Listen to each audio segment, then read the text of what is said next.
চক তাৰ মানে তেওঁ নতুন বৰ অসমখনত বেচিকেলি আমাৰ যিটো ঐতিহ্য সংস্কৃতি তেওঁ বিসৰ্জন দিব খোজে।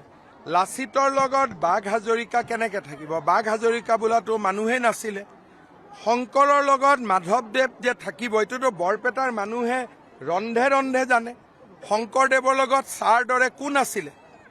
মাধৱদেৱ আছিলে নে আজান ফকীৰ আছিলে? এই যে কথাবোৰ কয় ইনডাইৰেক্টলি তেওঁ কি কৈছে যে বাংলাদেশী আৰু আমি একেলগে থাকিব লাগিব।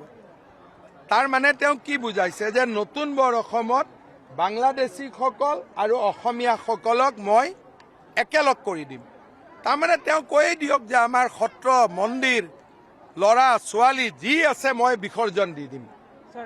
এনেকুৱা বৰ অসম আমাক নালাগে। আমাক কোনখন বৰ অসম লাগে?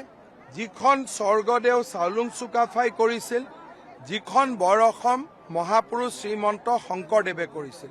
গৌৰৱ গগৈয়ে কৰা বৰ অসমখন আমাক নালাগে।